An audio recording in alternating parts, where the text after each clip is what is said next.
أما بعد أعوذ بالله من الشيطان الرجيم بسم الله الرحمن الرحيم قال الله تبارك وتعالى في القرآن المجيد والفرقان الحميد الرحمن علم القرآن خلق الإنسان علمه البيان وقال رسول الله صلى الله عليه وسلم إن من البيان لسحرا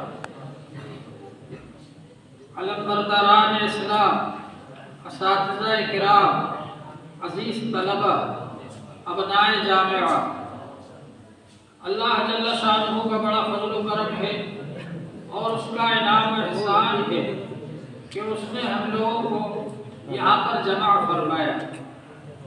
اللہ جل شانہ نے پوری کائنات بنائی ہے، پوری مخلوقات کو بنایا ہے۔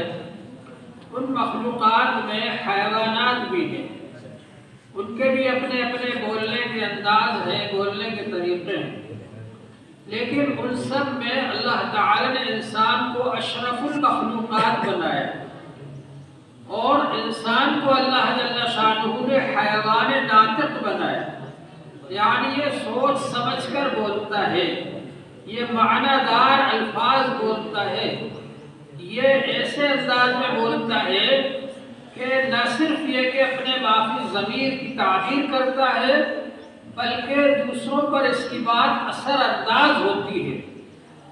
یہ ایسی باتیں بولتا ہے کہ اس کے ذریعے سے ماحول بدل سکتا ہے۔ اللہ تبارک و تعالی نے انسان کے اندر یہ صلاحیت رکھی ہے، لیکن انسان جو ہے اس کے اندر جس طرح اور بہت سی صلاحیتیں ہیں، یہ قوت گویائی کی صلاحیت بھی ہے، اور جس طرح سے اور دوسری صلاحیتوں کے لیے محنت کر کے ان کو اجاگر کیا جاتا ہے، اسی طرح سے اس صلاحیت کے لیے بھی محنت کرنا پڑتی ہے۔ رسول پاک صلی اللہ علیہ وآلہ وسلم نے ارشاد فرمایا الناس معادن كمعادن الذهب والفضة خيارهم في الجاہلیہ خيارهم في الاسلام۔ انسان سونے اور چاندی کی کھدانوں کی طرح سے کھدان ہے، کان ہے۔ جس طرح کھدان کو کھود کر اس کے اندر سے سونا اور چاندی کو نکالا جاتا ہے، اس طرح جب انسان محنت کرتا ہے تو اس کے اندر چھپی ہوئی صلاحیتیں ظاہر ہوتی ہیں، وہ کسی قابل بن جاتا ہے اور لوگوں کو پتہ چلتا ہے کہ ارے یہ تو بڑا قابل آدمی ہے۔ وہ صلاحیت ہر انسان کے اندر چھپی ہے، لیکن جو محنت کرتا ہے اس کی صلاحیت ظاہر ہوتی ہے۔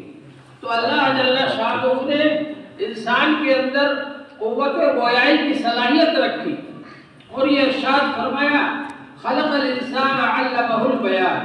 اللہ نے انسان کو بنایا اور اس کو بیان سکھایا۔ یہ بیان کی صلاحیت اللہ تعالی نے انسان کے اندر رکھی ہے۔ جو لوگ اس صلاحیت کے لیے محنت کر لیتے ہیں تو ان کی صلاحیت ظاہر ہوتی ہے اور پھر ان کی صلاحیت کا لوگ مشاہدہ کرتے ہیں۔ آپ کو معلوم ہوگا کہ حضرت مولانا عطا اللہ شاہ بخاری رحمۃ اللہ علیہ عشاء کے بعد تقریر شروع کرتے تھے اور فجر کی اذان کے وقت ختم ہوتی تھی تقریر، اور جب ان کی تقریر ختم ہوتی تھی تو لوگ یہ کہتے تھے ارے ابھی اتنی جلدی کیسے تقریر ختم ہو گئی؟ یعنی رات بھر لوگ کھڑے رہتے تھے، بیٹھے رہتے تھے، ان کو نہ نیند آتی تھی نہ ان کو تھکان ہوتی تھی، کیونکہ حضرت شاہ صاحب کی تقریر اتنی بہترین ہوتی تھی۔ ان کو تو ہم نے نہیں دیکھا، لیکن حضرت مولانا انصر شاہ کشمیری رحمۃ اللہ علیہ سے ہم نے سبق پڑھے ہیں اور وہ ہمارے استاد ہیں۔ شاہ صاحب بھی سحر البیان تھے اور ان کے درس کے اندر یہ حال ہوتا تھا کہ دارالحدیث کھچا کھچ بھر جاتی تھی، کوئی طالب علم غیر حاضر نہیں ہوتا تھا، اور جب وہ آ کر کے بیان شروع فرماتے تھے اور جس وقت ختم کرتے تھے، ختم اچانک کرتے تھے، جب ختم کرتے تھے تو ایسا لگتا تھا ارے ابھی تو شروع ہوا تھا ابھی ختم ہو گیا۔ تو اللہ تعالیٰ نے ان کو یہ صلاحیت دی تھی اور ان کی سحر البیانی کی وجہ سے دور دور لوگ ان کو بلاتے تھے اور بڑے بڑے مجمع ہوتے تھے۔ بہرحال اللہ تبارک و تعالی نے تجدد امثال رکھا رکھا ہے اس دنیا کے اندر۔ تجدد امثال کا مطلب یہ کہ جو اکابر گزر گئے اللہ تعالیٰ نے دوسرے بعد میں آنے والوں کے اندر وہ صلاحیت ظاہر فرما دی تاکہ ان کو دیکھ کر کے یقین ہو جائے کہ جب یہ ایسے ہیں تو وہ کیسے ہوں گے۔ حضرت مفتی محمود صاحب رحمۃ اللہ علیہ کا حافظہ اتنا زیادہ قوی تھا، ان کو دیکھ کر کے ہم لوگ سوچتے تھے جب ان کا حافظہ ایسا ہے تو حضرت علامہ انور شاہ کشمیری رحمۃ اللہ علیہ کا حافظہ کیسا ہوگا، جن کو چلتا پھرتا کتب خانہ کہا جاتا تھا۔ اس زمانے میں سوالات کتابیں دارالعلوم کے کتب خانے میں تھی اور وہ فرماتے تھے اگر خدا نخواستہ کوئی کتاب ضائع ہو جائے تو میں ویسی کی ویسی ہی لکھوا دوں۔ تو اللہ جل شانہ نے یہ محنت کرنے والوں کے لیے میدان بنایا ہے۔ جو لوگ محنت کرتے ہیں ان کی صلاحیتیں ظاہر ہو جاتی ہیں۔ حضرت علامہ شبیر احمد عثمانی رحمۃ اللہ علیہ سحر البیان مقرر تھے، شیخ التفسیر بھی تھے، شیخ الحدیث بھی تھے، اور ایسے سحر البیان مقرر تھے کہ وہ کایا پلٹ دیتے تھے۔ ایک تو بہرحال اللہ تبارک و تعالی نے ہر ایک کو اپنی اپنی صلاحیت عطا فرمائی ہے، جو جتنا اپنی صلاحیت کو اجاگر کر سکتا ہے محنت کر کے اللہ تبارک و تعالی کی مدد اس کے ساتھ ہوتی ہے۔ ہمارے یہ اکابر تھے، ان اکابر کو اللہ تعالی نے تقریری صلاحیتیں بھی عطا فرمائی تھی اور جرأت و ہمت بھی عطا فرمائی تھی اور اسلام کی حقانیت کو ثابت کرنے کا حوصلہ بھی عطا فرمایا تھا۔ حضرت مولانا قاسم نانوتوی رحمۃ اللہ علیہ کے بارے میں بھی آپ نے سنا کہ غیر مسلموں کے مجمع کے اندر، ان کے میلے کے اندر جا کر کے انہوں نے تقریریں کی اور اللہ تبارک و تعالیٰ کے خدا کے وجود کو ثابت کیا، اور اسی طرح سے کوئی چیزیں ثابت کی انہوں نے، اور اس زمانے کے بڑے بڑے پادریوں سے اور بڑے بڑے پنڈتوں سے انہوں نے مقابلہ کیا اور اللہ تبارک و تعالیٰ نے ان کے ذریعے اسلام کی حقانیت کو ثابت کیا۔ اس لیے حضرت نانوتوی رحمۃ اللہ علیہ کو حجت الاسلام کہا جاتا ہے۔ ان کا لقب حجت الاسلام ہے کہ نہ صرف یہ کہ وہ تقریر کرتے تھے بلکہ اپنے عقائد کو ثابت کر دیا کرتے تھے۔ ایک مجمع کے اندر ایک پنڈت نے ان سے کہا کہ یہ کیا ہے جنت دوزخ تم نے لوگوں کو بیوقوف بنا رکھا ہے، اور اگر ہے تو اس کو عقلی دلائل سے ثابت کرو۔ تو حضرت رحمۃ اللہ علیہ کو فلسفی بھی تھے، انہوں نے عقلی دلائل سے جنت کو ثابت فرمایا اور جہنم کو ثابت فرمایا، اور یہ فرمایا کہ دنیا میں ہم دیکھتے ہیں کہ تکلیفیں بھی ہیں اور آرام بھی ہے، راحت بھی ہے اور آرام بھی ہے، دونوں چیزیں ملی جلی ہیں۔ عقل اس بات کا تقاضا کرتی ہے ایسی جگہ ہونا چاہیے جہاں کے صرف راحت ہی راحت ہو، ہم اس کو جنت کہتے ہیں، اور عقل اس بات کا تقاضا کرتی ہے کہ ایسی جگہ ہونا چاہیے جہاں کے تکلیف ہی تکلیف ہو، ہم اس کو جہنم کہتے ہیں۔ اب جب انہوں نے کہا تو اس پنڈت نے پیترا بدلا، اس نے سوچا کہ یہ سال کر دیا انہوں نے، اب کیا کریں؟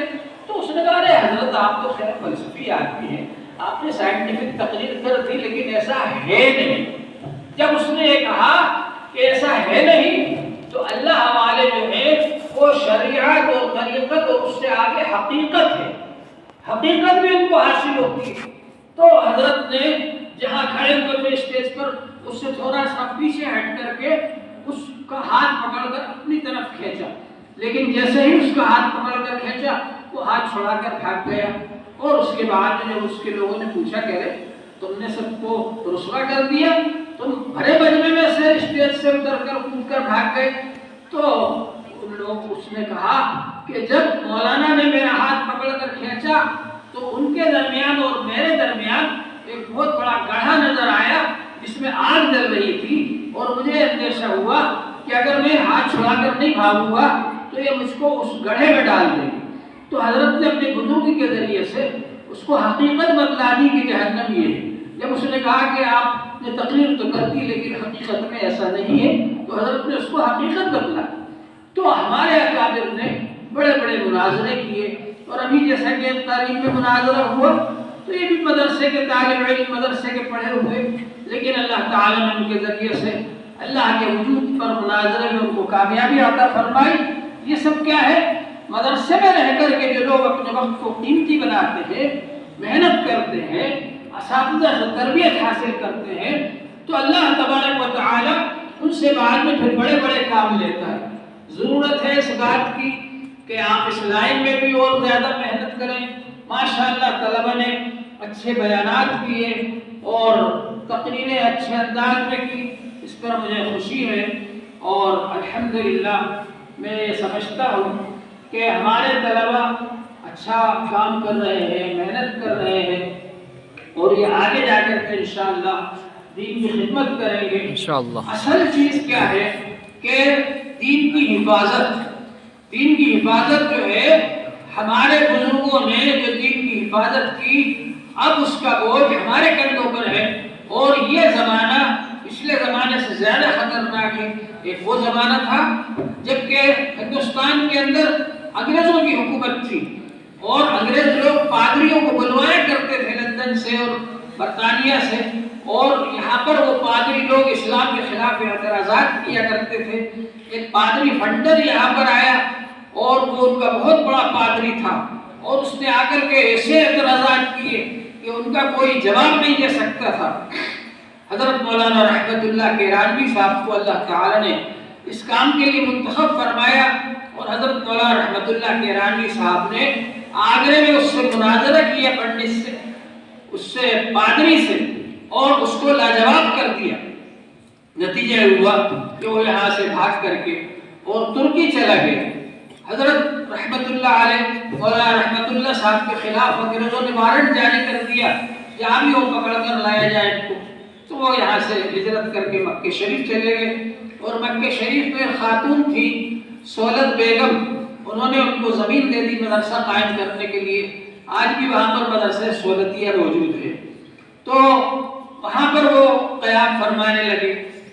جب وہ شخص ترکی گیا تو اس زمانے میں دنیا میں ایک ہی بادشاہ تھے، عثمانی سلطنت تھی، اور انہی کی حکومت مکہ شریف پر بھی تھی، تو مکے میں جو رہتے تھے شریف مکہ، وہ ان کے ہی گورنر تھے۔ تو ترکی حکومت میں جب وہ پہنچ گیا، اور وہاں جا کر کے اس نے اسلام کے خلاف اعتراضات کیے، اور وہاں کے علماء اس کا جواب نہیں دے سکے، تو ترکی کے بادشاہ نے خط لکھا مکہ شریف کے گورنر کو کہ بھائی یہ اس طرح کا ایک آدمی آیا ہوا ہے اور وہ اسلام پر اعتراض کر رہا ہے، تو دیکھو وہاں مکے میں اگر کوئی ایسا آدمی ہو جو اس کے اعتراضات کا جواب دے سکے تو اس کو یہاں بھیجو۔ تو مکے کے گورنر نے معلومات کی، پتہ چلا کہ مولانا رحمت اللہ صاحب تو پہلے ہی اس سے مناظرہ کر چکے ہیں۔ تو گورنر نے ان کو بلایا، حضرت کو کہا کہ ہم آپ کو وہاں ترکی بھیجنا چاہتے ہیں۔ انہوں نے ٹھیک ہے، میں تو اس سے ملاقات کا شوق رکھتا ہوں۔ چنانچہ حضرت وہاں گئے۔ جب فنڈر کو پتہ چلا کہ مولانا رحمت اللہ صاحب یہاں بھی آ رہے ہیں، تو وہ ترکی سے بھی میدان چھوڑ کر کے بھاگ گئے۔ تو اللہ تبارک و تعالی نے ہمارے بزرگوں کو یہ صلاحیتیں عطا فرمائی تھی۔ بعد میں پھر وہ پورا مناظرہ اظہار الحق کے نام سے لکھا گیا کتابی شکل کے اندر۔ اور میں جب پہلے حج پہ گیا تھا 93 میں، تو مدرسہ سولتیہ بھی گیا تھا، اور وہاں کے جو محترم صاحب ہیں مولانا حشیم صاحب، انہوں نے وہ کتاب عربی میں اظہار الحق مجھے دی تھی۔ حضرت مفتی شفیع صاحب رحمۃ اللہ علیہ نے اس کا ترجمہ اردو میں کر کے 3 جلدوں میں بائبل سے قرآن تک اس کو چھپوایا ہے، اور وہ عیسائیت کو سمجھنے کے لیے اور عیسائیوں کی طرف سے جو اعتراضات کیے جاتے ہیں اور اس کی کیا جواب دینا چاہیے، اس سب کے لیے بہترین کتاب ہے۔ تو بہرحال ہمارا قابل نے بڑی خدمتیں کی ہیں۔ میں کہہ رہا تھا کہ موجودہ وقت اس وقت سے زیادہ خطرناک ہے، اس لیے کہ اس وقت بھی ایک خاص مذہب کی طرف سے اسلام پر اعتراضات کیے جا رہے ہیں، اور یہ ظاہر کیا جا رہا ہے کہ اسلام جو ہے اب بہت کمزور ہو چکا ہے اور ناقابل عمل ہو گیا ہے، اور اس طرح سے وہ اپنے مذہب کی بالادری کو ثابت کرتے رہتے ہیں۔ تو اس کے لیے ہم کو چاہیے کہ ہم تیاری کریں اور آئندہ ہم اس کا جواب دے سکیں۔ اس کے لیے حضرت مولانا اشرف علی تھانوی رحمۃ اللہ علیہ کی کتاب اشرف الجواب بھی ہم کو پڑھنا چاہیے، اس سے جواب دینے کی صلاحیت پیدا ہوگی۔ اور اس طرح کی کئی کتابیں ہیں جو کہ انسان کے اندر یہ صلاحیت پیدا کرتی ہیں کہ وہ مخالفوں کے جواب دے سکے، اور اللہ تبارک و تعالی حضرات کو تقریر کے اندر اور زیادہ ماہر کر دے، اور زیادہ مہارت پیدا فرمائے، اور انشاءاللہ تعالی حضرات اگر اسی طرح محنت کرتے رہے تو اور زیادہ آگے بڑھیں گے۔ اللہ جل شانہ ہم سب کو دینی خدمات کے لیے قبول فرمائے۔ وآخر دعوانا الحمد لله رب العالمين.